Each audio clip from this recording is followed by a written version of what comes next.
ಸ್ನೇಹಿತರೆ ನಮಸ್ಕಾರ. ಗೋವಾದ ಅರ್ಪೋರಾದ Birch by Romeo Lane night club December 6ರ ರಾತ್ರಿ 11:30 12 ಗಂಟೆ ಟೈಮಲ್ಲಿ ಬೆಂಕಿ ಹತ್ಕೊಂಡು 25 ಜನ ಸತ್ತು ಹೋಗಿದ್ದಾರೆ. ಕರ್ನಾಟಕದವರು 5 ಜನ ಸತ್ತು ಹೋಗಿದ್ದಾರೆ. ಬೆಂಕಿ ಹತ್ಕೊಂಡಿದ್ದು ಇನ್ನೊಂದು ಇಲ್ಲಿ ಯಾವುದೇ ಸೇಫ್ಟಿ ಮೆಜರ್ಸ್ ಇರಲಿಲ್ಲ, ಅದರಿಂದಾನೇ ತುಂಬ ಜನ ಸತ್ತು ಹೋಗಿರೋದು. ಮೊದಲಿಗೆ ಎಲ್ಲರೂ ಅಂದ್ಕೊಂಡಿದ್ದು ಏನಂದರೆ ಈ ಘಟನೆಗೆ ಕಾರಣ ಆಗಿರೋದು ಗ್ಯಾಸ್ ಸಿಲಿಂಡರ್ ಸ್ಫೋಟ ಅಂತ. ಯಾವುದೇ ಸ್ಫೋಟ ಆದರೂ ಕೂಡ ನಾವು ಹಾಗೇನೆ ಅಂದ್ಕೊಳ್ತೀವಿ, ಆದರೆ ತನಿಖೆ ಮಾಡುವಾಗ ಆ ಥರ ಯಾವುದೇ ಸಿಲಿಂಡರ್ ಸ್ಫೋಟ ಆಗಿಲ್ಲ, ಬ್ಲಾಸ್ಟ್ ಆಗಿಲ್ಲ ಅನ್ನೋದು ಖಚಿತ ಆಗಿದೆ. ಯಾಕಂದರೆ ಅಡುಗೆ ಮನೆಯಲ್ಲಿ ಸಿಲಿಂಡರ್ ಹಾಗೇನೆ ಇದೆ, ಅದೇನು ಸಮಸ್ಯೆ ಅಲ್ಲ. ಮತ್ತು ಏನು ಕಾರಣ ಅಂತ ಪತ್ತೆ ಮಾಡ್ತಾ ಹೋದ ಹಾಗೆ ಆರಂಭಿಕ ಹಂತದ ತನಿಖೆಯಲ್ಲಿ ಕೆಲವೊಂದು ವಿಷಯಗಳು ಗೊತ್ತಾಗಿದೆ. ಅದೆಲ್ಲ ಏನು ಅನ್ನೋದನ್ನು ಈ ವಿಡಿಯೋದಲ್ಲಿ ನೋಡೋಣ. ಈ ವಿಡಿಯೋ ನೋಡಿ, ಒಬ್ಬಳು ಮಹಿಳೆ ಡ್ಯಾನ್ಸರ್, ಅವಳು ಶೋ ಕೊಡ್ತಾ ಇದ್ದಾಳೆ. ಹಿಂದಿ ಸಾಂಗ್ ಶೋಲೆ ಸಿನಿಮಾದ ಹಾಡದು ಮೆಹಬೂಬಾ ಮೆಹಬೂಬಾ ಹಾಡಿಗೆ ಅವಳು ಹೆಜ್ಜೆ ಹಾಕ್ತಾ ಇರ್ತಾಳೆ. ಆವಾಗ ಜನರು ಅಲ್ಲಿ ಖುಷಿಯಿಂದ ಚಪ್ಪಾಳೆ ಹೊಡಿತಾ ಇದ್ರು. ಆಮೇಲೆ ಹಿಂದುಗಡೆ ಚಾವಣಿಯಲ್ಲಿ ಬೆಂಕಿ ಕಾಣಿಸ್ಕೊಳ್ಳುತ್ತೆ, ಆ ಕಿಡಿಗಳು. ಆಗ ಅಲ್ಲಿ ಹಿಂದೆ ಇದ್ದ ಸ್ಟಾಫ್ ಓಡಿ ಬಂದುಬಿಟ್ಟು ಬೆಂಕಿ ಆರಿಸೋದಿಕ್ಕೆ ಟ್ರೈ ಮಾಡ್ತಾರೆ. ಅದು ಎಷ್ಟು ಸ್ಪೀಡ್ ಆಗಿ ಹಬ್ಬುತ್ತಾ ಇದೆ ಅಂತ ನೋಡಿ. ತುಂಬಾ ವೇಗವಾಗಿ ಕೆಲವೇ ಸೆಕೆಂಡ್ಗಳಲ್ಲಿ ಹರಡ್ತಾ ಇದೆ. ಅಂದ್ರೆ 2-3 ಸೆಕೆಂಡಲ್ಲಿ ಪಟ್ಟಂತ ಹರಡ್ಬಿಡುತ್ತೆ. ಆಗ ಯಾರೋ ಬಂದು ಒಂಥರ ಪೆಟ್ರೋಲ್ ಸುರಿದ ಹಾಗೆ ಆ ತರ ಅದು ಹರಡ್ತಾ ಇದೆ. ಅಲ್ಲಿದ್ದವರು ಆಗ ಹೇಳ್ತಾರೆ ಅಲ್ಲಿ ಆ ಡ್ಯಾನ್ಸರ್ಗೆ, ಆಗ್ ಲಗಾದಿ ಅಂತಂದ್ರೆ ನೀನ್ ಡ್ಯಾನ್ಸ್ ಮಾಡ್ಬಿಟ್ಟು ಬೆಂಕಿ ಹತ್ತಿಸ್ಬಿಟ್ಟೆ ಅಂತ ಆ ತರ ಅವರು ಹೊಗಳ್ತಾ ಇದ್ದಾರೆ. ಆದ್ರೆ 5-6 ಸೆಕೆಂಡಲ್ಲಿ ಬೆಂಕಿ ವೇಗವಾಗಿ ಹರಡಿದಾಗ ಜನರಿಗೆ ಗೊತ್ತಾಗಿದೆ ಇದು ಸುಮ್ಮನೆ ಅಲ್ಲ, ಏನೋ ಇದು ಸೀರಿಯಸ್ ಆಗಿದೆ ಅಂತ. ಅದಕ್ಕೆ ಅವ್ರು ಅಲ್ಲಿಂದ ಓಡ್ ಹೋಗಿದ್ದಾರೆ ಎಲ್ರು. ಈ ತರ ಆದಾಗ ಮೊದಲಿಗೆ ಇದು ಸಿಲಿಂಡರ್ ಬ್ಲಾಸ್ಟೇ ಆಗಿದ್ದು ಅಂತ ಎಲ್ಲ ಅಂದ್ಕೊಂಡಿದ್ರು. ಆದ್ರೆ ಇದು ಕರೆಕ್ಟ್ ಆಗಿ ನೋಡಿದ್ರೆ ಅಲ್ಲಿ ಯಾವುದೇ ಸ್ಫೋಟ ಆಗಿಲ್ಲ, ಇದು ಬೆಂಕಿ ಹರಡಿಕೊಂಡಿರೋದು. ಅಂದ್ರೆ ಅಲ್ಲಿ ಒಳಗೆ ಇದ್ದವರು ತಕ್ಷಣ ಹೊರಗಡೆ ಓಡ್ ಹೋಗಕ್ಕೆ ಟ್ರೈ ಮಾಡಿದ್ದಾರೆ. ತುಂಬಾ ಜನ ಇದ್ದಿದ್ರಿಂದ ಒಂಥರ ಕಾಲ್ ತುಳಿತದ ಟೈಮಲ್ಲಿ ಇಲ್ಲಿ ನಮ್ಮ RCB ದುರ್ಘಟನೆ ಆಯ್ತಲ್ಲ, ಅದೇ ತರ ಅಲ್ಲಿ ಕೂಡ ಆಗಿದೆ. ತುಂಬಾ ರಶ್ ಇತ್ತು. ಯಾಕಂದ್ರೆ ಇಲ್ಲಿ ಎಮರ್ಜೆನ್ಸಿ ಎಕ್ಸಿಟ್ ಅಂತ ಏನೂ ಇಲ್ಲ, ಇದ್ದಿದ್ದು ಒಂದೇ ಒಂದು ಬಾಗ್ಲು. ಆ ಕಡೆ ಎಲ್ಲರೂ ಓಡಿದ್ದಾರೆ. ಆಮೇಲೆ ಇನ್ನೊಂದಷ್ಟು ಜನರಿಗೆ ಗೊಂದಲ ಆಯ್ತು, ಯಾವ ಕಡೆ ಓಡಬೇಕು ಅಂತ ಗೊತ್ತಾಗ್ಲಿಲ್ಲ. ಯಾಕಂದ್ರೆ ಅಲ್ಲಿ ಹೊಗೆ ಸ್ಪ್ರೆಡ್ ಆಗ್ತಾ ಇತ್ತು, ಸರಿಯಾಗಿ ಕಾಣಿಸ್ತಾ ಇರ್ಲಿಲ್ಲ ಕತ್ಲಲ್ಲಿ. ಇದು ಡ್ಯಾನ್ಸ್ ಶೋ ನಡೀತಾ ಇದ್ದಿದ್ದು, ಅಂದ್ರೆ ಬಾರ್ ಇದ್ದಿದ್ದು ಗ್ರೌಂಡ್ ಫ್ಲೋರ್ ಅಲ್ಲಿ. ಇದ್ರ ಕೆಳಗೆ ಕಿಚನ್ ಇದೆ, ಅಡುಗೆ ಮನೆ. ಅಲ್ಲಿ ತುಂಬಾ ಜನ ಕೆಲಸ ಮಾಡ್ತಾ ಇದ್ರು. ಈ ಗೊಂದಲ ಆದಾಗ ಏನ್ ಮಾಡಿದ್ರು ಜನರು, ಕೆಲವರು ಬಾಗಿಲ ಹತ್ರ ಓಡ್ತಾರೆ. ಸೊ ಇನ್ನು ಕೆಲವರು ಏನ್ ಮಾಡಿದ್ರು, ಕೆಳಗೆ ಇಳಿದು ಕಿಚನ್ಗೆ ಹೋಗೋಣ, ಅಲ್ಲಿ ಏನಾದ್ರು ಒಂದು ಡೋರ್ ಇರಬಹುದು ಅಂತ ಹೇಳಿ ಕೆಳಗೆ ಓಡಿದ್ದಾರೆ. ಆದ್ರೆ ಅಲ್ಲಿ ಫುಲ್ ಲಾಕ್, ಅಲ್ಲಿ ಬಾಗ್ಲೇ ಇಲ್ಲ. ಹೊರಗೆ ಹೋಗ್ಬೇಕು ಅಂದ್ರೆ ವಾಪಸ್ ಮೇಲೇನೆ ಬರಬೇಕು. ಮೇಲೆ ಬರಕ್ಕಾಗಲ್ಲ, ಯಾಕಂದ್ರೆ ಬೆಂಕಿ ಸ್ಪ್ರೆಡ್ ಆಗ್ಬಿಟ್ಟಿತ್ತು.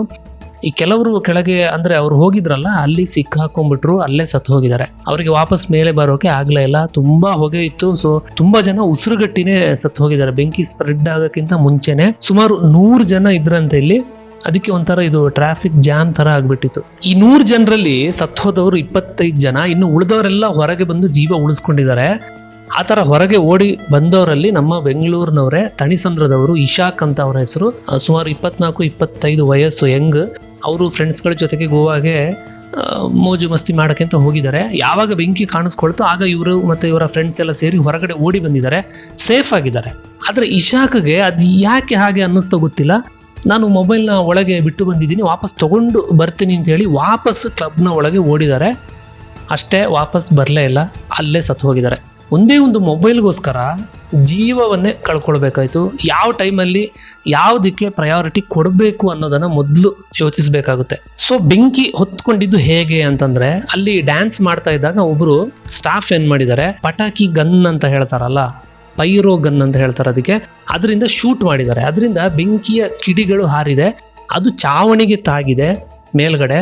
ಅಲ್ಲಿ ಎಲೆಕ್ಟ್ರಿಕ್ ವೈರ್ಗಳಿಗೆ ಬೆಂಕಿ ತಾಗಿದೆ. ಬಹುಶಃ ಅಲ್ಲಿ ಶಾರ್ಟ್ ಸರ್ಕ್ಯೂಟ್ ತರ ಏನೋ ಆಗಿದೆ. ಆಮೇಲೆ ಬೆಂಕಿ ಸ್ಪ್ರೆಡ್ ಆಗಿರೋದು, ಅದು ಕೂಡ ತುಂಬಾ ಸ್ಪೀಡ್ ಆಗಿ. ಅದು ಯಾಕೆ ಅಂತಂದ್ರೆ ಇದು ಪೂರ್ತಿ ರೆಡಿ ಮಾಡಿರುವಂತಹ ಬಿಲ್ಡಿಂಗ್ ಅಲ್ಲ, ಇದು ತಾತ್ಕಾಲಿಕ ಕಟ್ಟಡ ಅಂತೆ. ಅದರಲ್ಲಿ ಸದ್ಯಕ್ಕೆ ಅಂತ ಈ ಕ್ಲಬ್ನ ನಡೆಸ್ತಾ ಇದ್ರು. ಗೋವಾದಲ್ಲಿ ತುಂಬಾ ಸೆಕೆ ಇರೋದ್ರಿಂದ ಚಾವಣಿಲಿ ತಾಳೆಗರಿಗಳನ್ನ ಹಾಕಿದ್ದಾರೆ ತಂಪಾಗ್ಲಿ ಅಂತ. ಆಮೇಲೆ ಬಿದಿರು ಕೋಲುಗಳನ್ನ ಕೂಡ ಬಳಸಿದ್ದಾರೆ ಅಲ್ಲಿ ತುಂಬಾ.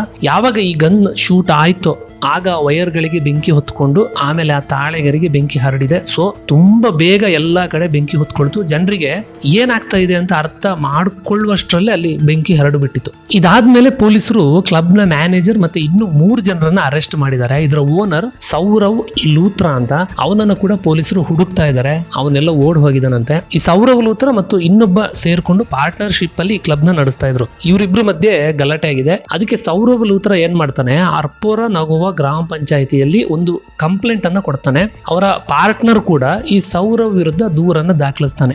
ಹೀಗೆ ಇಬ್ಬರ ಮಧ್ಯೆ ಜಗಳ ಇತ್ತು.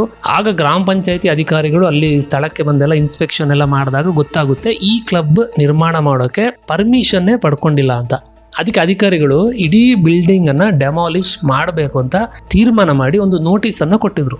ಅದು ಸರ್ಕಾರದ ಮಟ್ಟಕ್ಕೆ ಹೋಗಿ ಅಲ್ಲಿ ಈ ಬಿಲ್ಡಿಂಗ್ ನ ಸದ್ಯಕ್ಕೆ ಡೆಮಾಲಿಷ್ ಮಾಡೋದು ಬೇಡ ಅಂತ ಸೂಚನೆ ಕೊಟ್ಟಿದ್ರು. ಅಂದ್ರೆ ಸರ್ಕಾರದ ಲೆವೆಲ್ನಲ್ಲೇ ಲಾಬಿಗಳಾಗಿದೆ.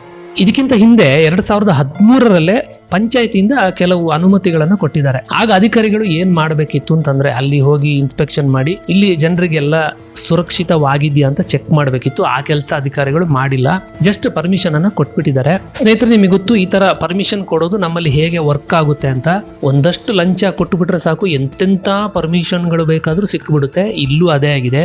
ಸಾರ್ವಜನಿಕರು ಓಡಾಡುವಂತಹ ಯಾವುದೇ ಕಟ್ಟಡಕ್ಕೆ ಹೋದ್ರು ಅಲ್ಲಿ ಅಟ್ಲೀಸ್ಟ್ ಈ ಸ್ಪ್ರಿಂಕ್ಲರ್ ಅಂತ ಹೇಳ್ತಾರಲ್ಲ, ಆ ಥರದ್ದಾದ್ರೂ ಚಾವಣಿಯಲ್ಲಿ ಅಳವಡಿಸ್ತಾರದನ್ನ ಅದಾದ್ರೂ ಇರಬೇಕು. ಅದು ಈ ಹೊಗೆ ಬಂದ ಕೂಡಲೇ ಅದರಿಂದ ನೀರು ಹಾರುತ್ತೆ, ಅದರಿಂದ ಬೆಂಕಿ ಕಂಟ್ರೋಲ್ ಆಗುತ್ತೆ. ಅಷ್ಟೇ ಅಲ್ಲ, ಎಮರ್ಜೆನ್ಸಿ ಎಕ್ಸಿಟ್ ಕೂಡ ಇರಲಿಲ್ಲ. ಬೆಂಕಿ ಆರಿಸೋಕೆ ಅಂತ ಯಾವ ವ್ಯವಸ್ಥೆನೂ ಇರಲಿಲ್ಲ. ಕೆಳಗೆ ಕಿಚನ್ ನಲ್ಲಿ ಕೂಡ ಹೊರಗೆ ಹೋಗೋಕೆ ಬಾಗಿಲು ಕೂಡ ಇಲ್ಲ, ಮೇಲೇನೆ ಬರಬೇಕು. ಈ ತರ ಯಾವ ರೀತಿಯಲ್ಲೂ ಸೇಫ್ಟಿ ಇಲ್ಲ.